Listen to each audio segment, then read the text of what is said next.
Aplikasi dengan saya Alessi Pematiana. Saya Amanda Nabila Rizkianisa. Saya Nisa Anisya. Saya Nala Suciarmawati. Kami di sini akan membuat tutorial menggunakan SPSS dengan data primer dan sekunder. Pertama-tama kita masukkan data yang akan diuji dan sudah disalin. Nah, kita masukkan ke data view, kemudian kita ke variable view. Nah, kita ubah name-nya menjadi x1.1. Di sini saya mengubah sampai x1.10. Nah, untuk name sendiri itu bisa disesuaikan dengan teman-teman, dengan data teman-teman, bisa juga untuk variabel y dan variabel X1, X2, X3. Kemudian untuk tipe sendiri di sini saya menggunakan numerik dan white-nya juga saya menggunakan 4. Untuk label, values, missing dan columns dan align itu tentu bisa ditentukan, disesuaikan dengan yang teman-teman butuhkan. Nah, ini sampai X1.10. Kemudian yang terakhir saya ubah menjadi total. Kemudian saya ubah juga desimal. Desimalnya saya ubah menjadi 0. Dinolkan sampai semuanya.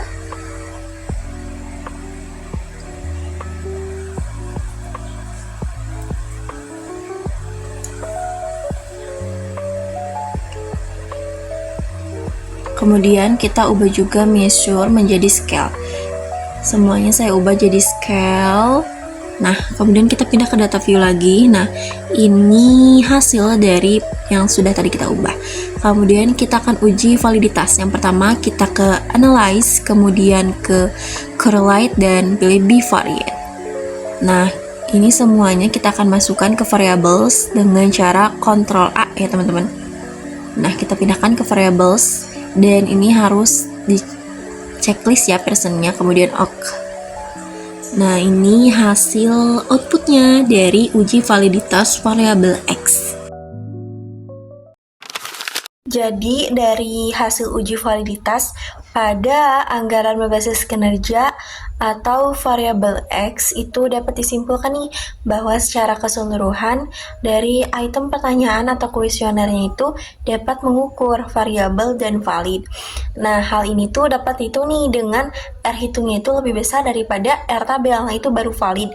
Nah, di sini menggunakan tarif signifikan 5% dan respondennya itu 30, jadi R tabel yang 5% dan dari 30 responden itu 0,361. Nah, bisa kita lihat pada tabel yang ada percent correlation ini R hitung ya. Nah, R hitungnya itu dari total yang percent correlation yang paling atas itu 0,911. Nah, 0,911 itu R hitungnya itu lebih besar kan daripada R tabel. R hitungnya itu 0,911, sedangkan R tabelnya itu 0,361. Nah, disitulah terjadi validnya. Nah, yang ke bawahnya juga, yang keduanya itu 0,888, itu juga kan lebih besar. Kemudian 0,736 itu juga lebih besar, 0,736 lagi, 0,911 itu juga lebih besar. Jadi uji validitas pada variabel X ini valid. Kemudian kita akan uji reliabilitas. Kita akan uji reliabilitas. Pertama kita klik analyze, kemudian scale dan pilih reliability analysis. Nah, ini datanya dimasukkan ke items X-nya kecuali total ya. Nah, totalnya kita keluarkan dulu. Kemudian modelnya kita pilih alpha, kemudian OK. Nah, ini hasil output dari uji reliabilitas. Bisa kita lihat current batch alpha-nya itu berarti data tersebut reliable. Dia lebih besar daripada signifikannya. Nah, dari hasil uji reliabilitas pada anggaran berbasis kinerja variabel X itu dapat disimpulkan bahwa ada di kolom crown batch alpha. Nah, itu tuh bernilai 0,947, yang mana nilai tersebut tuh lebih besar nih dari nilai signifikannya. Nah, nilai signifikannya itu 0,6. Nah, maka dapat dikatakan reliable. Jadi, kalau nilai Cronbach alpha-nya itu lebih besar daripada nilai signifikannya, maka dikatakan reliable. Dan di sini besar ya. Cronbach alpha-nya 0,947 dan signifikannya itu bernilai 0,6, jadi lebih besar. Maka dikatakan reliable. Dan untuk uji validitas dan reliabilitas variabel Y itu tutorialnya sama seperti yang sudah saya tadi jelaskan ya teman-teman.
Dari hasil uji validitas pada kinerja organisasi atau variabel yaitu dapat disimpulkan bahwa secara keseluruhan item pertanyaannya itu dapat diukur variabel dan valid. Yang dimana rumusnya itu kan R hitung itu harus lebih besar daripada R tabel agar valid. Nah, di sini kan sama mengambilnya itu taraf signifikannya 5% dan respondennya itu 30. Jadi R tabelnya itu pada 0,361. Kita bandingkan pada R hitung di variabel Y itu, kita lihat di percent correlation yang di total yang paling atas itu ada 0,885. Nah, 0,885 itu lebih besar daripada R tabelnya itu yang 0,361. Kemudian di bawahnya juga ada 0,550, 0,799, 0,760. Jadi dikatakan valid pada uji validitas pada variabel Y ini.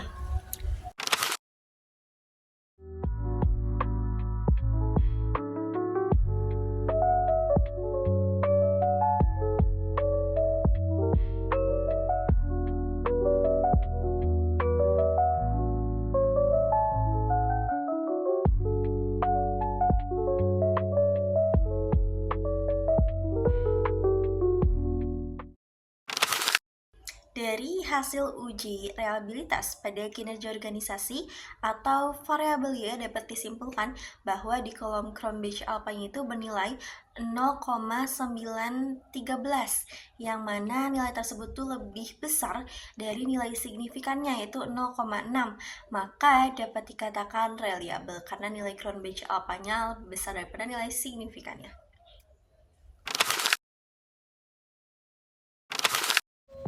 Pastikan data sudah siap di data view. Lalu klik analyze, pilih deskriptif statistik dan pilih salah satu subnya deskriptif. Kemudian pindahkan X1, X2 dan Y-nya ke variables. Lalu klik OK dan ini dia hasilnya. Secara keseluruhan, data penelitian dinyatakan valid tanpa ada data yang hilang atau missing values, di mana variabel X1 itu memiliki rata-rata atau mean sebesar 2,3073.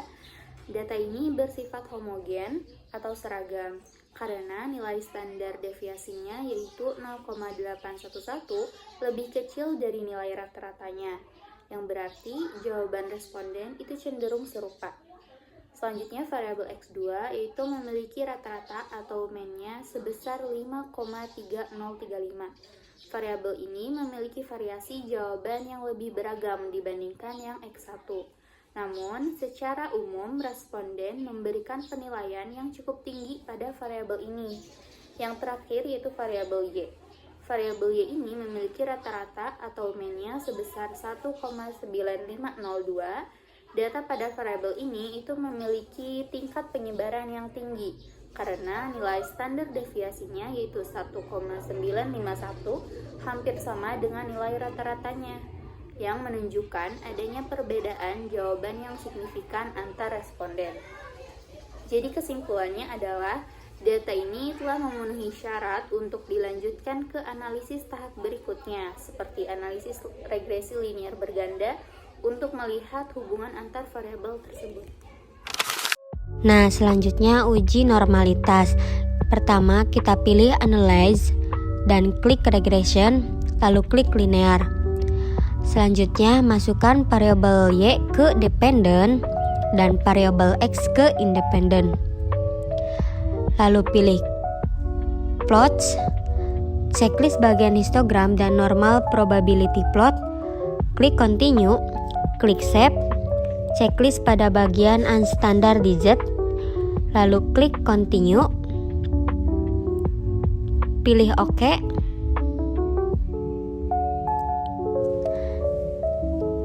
lalu kita cek ke bawah, kita cari dulu hasilnya, terus nah ini hasilnya bagian histogram dan normal p-plot. Ini bagian histogramnya dan ini bagian normal p-plotnya.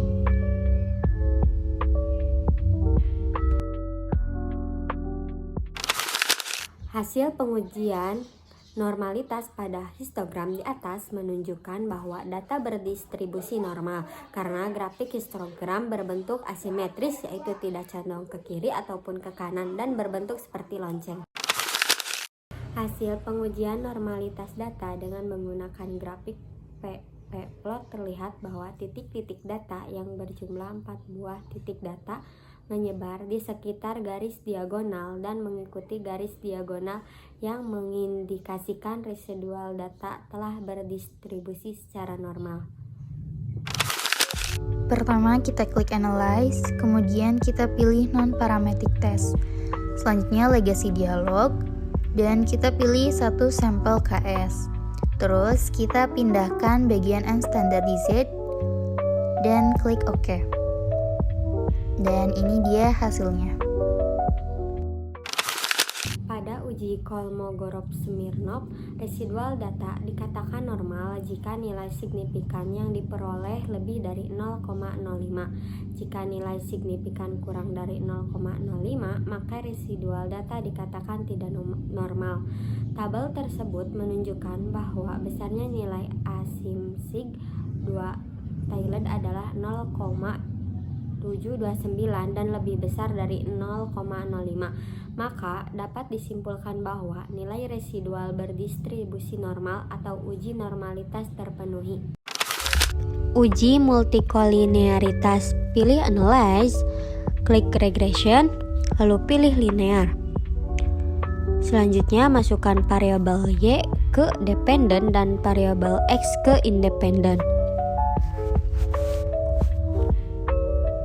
Pilih bagian statistik, checklist bagian collinearity diagnostik, model fit dan estimatis. Lalu klik continue, klik OK. Scroll dulu, kita cari dulu hasilnya. Terus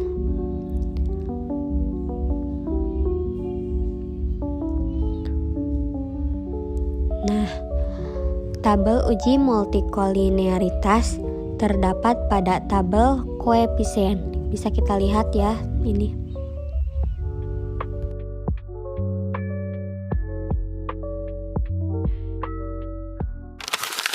Multikolinearitas dapat dilihat dari nilai tolerance atau variance inflation factor. Jika nilai toleransi lebih dari 10% atau kurang dari 10, maka dikatakan tidak multikolinearitas.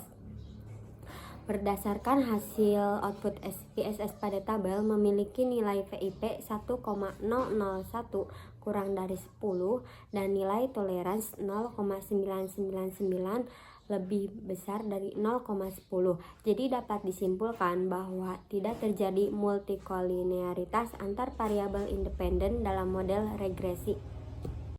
Uji heteroskedastisitas. Pilih analyze, klik regression, dan pilih linear. Selanjutnya masukkan variabel Y ke dependen dan variabel X ke independen. Pilih plots, lalu pindahkan S-Rashid ke Y dan Z-Pred ke X.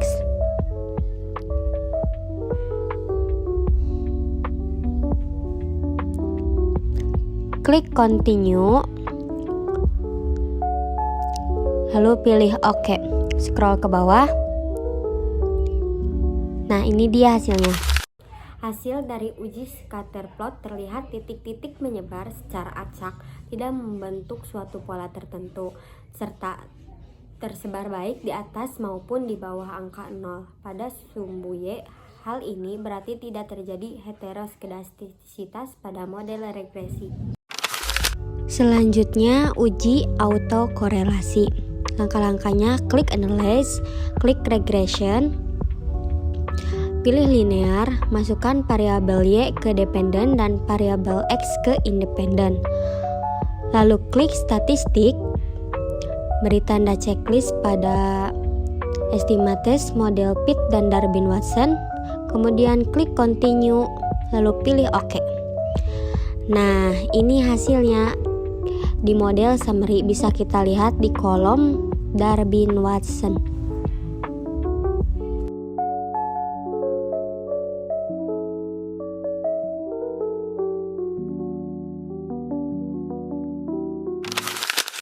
Hasil uji autokorelasi menunjukkan nilai Darwin-Watson sebesar 1,285 dengan tingkat signifikan 5%.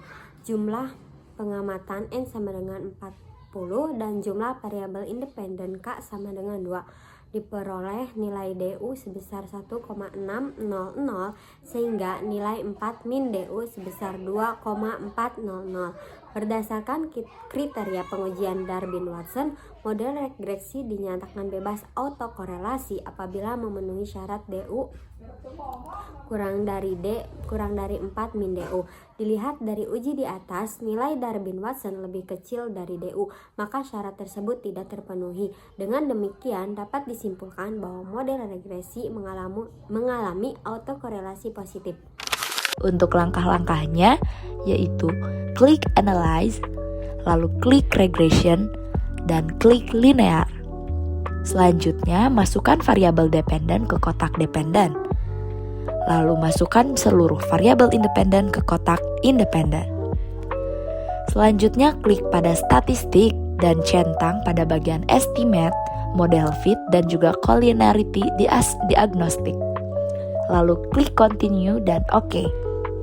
Untuk membaca hasilnya, yaitu persamaan regresi diperoleh dari tabel koefisien dengan melihat nilai unstandardized koefisien. Selanjutnya ada uji analisis regresi linear berganda. Nah, berdasarkan hasil pengolahan data menggunakan analisis regresi linear berganda pada aplikasi SPSS, analisis ini bertujuan untuk mengetahui pengaruh lebih dari satu variabel independen terhadap satu variabel dependen. Hasil regresi linear berganda ini ditunjukkan pada tabel koefisien yang memuat nilai konstanta dan juga koefisien regresi masing-masing variabel independen. Nah, berdasarkan hasil tabel koefisien, diperoleh persamaan regresi yaitu Y sama dengan min 4,230 ditambah 0,987 sebagai X1 dan ditambah 0,736 sebagai X2. Nah, karena kedua koefisien ini bernilai positif, maka nilai X1 dan X2 memiliki pengaruh searah ya terhadap nilai Y. Nah, nilai konstanta ini menunjukkan besarnya nilai variabel dependen ketika seluruh variabel independen bernilai 0. Sementara itu, nilai koefisien pada masing-masing variabel independen menunjukkan arah dan juga besar pengaruh variabel tersebut terhadap variabel dependen. Nah, apabila nilai koefisien regresi bernilai positif, maka dapat diartikan bahwa hubungan antar variabel independen dan variabel dependen ini bersifat searah. Namun sebaliknya, apabila nilai koefisien regresi bernilai negatif, maka hubungan antar variabel bersifat berlawanan arah. Nah, dengan demikian, hasil analisis regresi linear berganda ini dapat digunakan untuk mengetahui bagaimana perubahan pada variabel independen akan mempengaruhi variabel dependen, baik secara arah maupun besarnya pengaruh. Koefisien determinasi. Untuk langkahnya yaitu klik analyze, lalu klik regression, dan klik linear. Lalu masukkan variabel dependen ke kotak dependen, dan masukkan seluruh variabel independen ke kotak independen. Lalu klik statistik, centang pada bagian estimate, model fit, dan collinearity diagnostic. Lalu klik continue dan OK. Untuk cara membacanya yaitu melihat pada tabel model summary. Nilai R-square menunjukkan persentase pengaruh variabel independen terhadap variabel dependen. Selanjutnya ada uji koefisien determinasi atau R-square. Koefisien determinasi ini digunakan untuk mengetahui seberapa besar kemampuan variabel independen dalam menjelaskan variabel dependen. Nah, hasil koefisien determinasi ini dapat dilihat pada tabel model summary, yaitu khususnya pada nilai R-square. Nah, nilai R-square ini menunjukkan proporsi variasi variabel dependen yang dapat dijelaskan oleh seluruh variabel independen yang dimasukkan dalam model regresi. Nilai ini dinyatakan dalam bentuk presentase. Semakin besar nilai R-square, maka semakin besar pula kemampuan variabel independen dalam menjelaskan variabel dependen. Nah, dilihat pada tabel model summary ini, R-nya itu 0,695. Nah, R-square-nya itu 0,484 dan adjusted R-square-nya itu 0,456. Nah, cara membacanya itu nilai R-square sebesar 0,484 berarti 48,4%. Variasi Y dapat dijelaskan oleh X1 dan X2. Nah, sedangkan sisanya itu ada 51,6% dijelaskan oleh variabel lain di luar model penelitian. Nah, selanjutnya ada nilai adjusted R-square yaitu 0,456 menunjukkan bahwa setelah disesuaikan dengan jumlah variabel dan sampel, kontribusi X1 dan X2 terhadap Y sebesar 45,6%.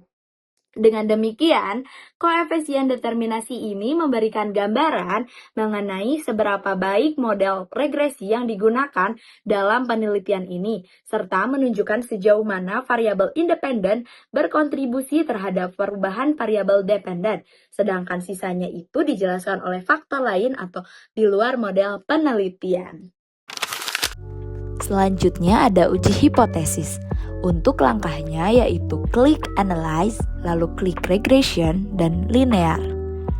Masukkan variabel dependen ke kotak dependen, dan selanjutnya masukkan seluruh variabel independen ke kotak dependen. Lalu klik statistik, centang estimate, model fit, dan collinearity diagnostic. Lalu klik continue dan OK. Untuk membacanya yaitu melihat pada nilai sig pada tabel koefisien.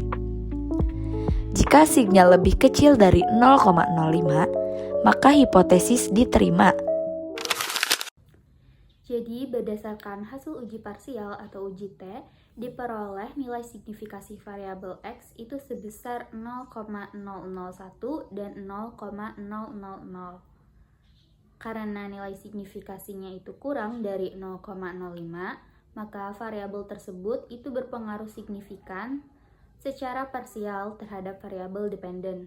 Sebaliknya, jika nilai signifikasinya itu lebih besar dari 0,05, maka variabel tidak berpengaruh signifikan. Berdasarkan hasil uji simultan atau uji F, diperoleh nilai signifikasinya yaitu sebesar 0,000. Karena nilai signifikasinya lebih kecil dari 0,05, maka dapat disimpulkan bahwa seluruh variabel independen secara bersama-sama berpengaruh signifikan terhadap variabel dependen.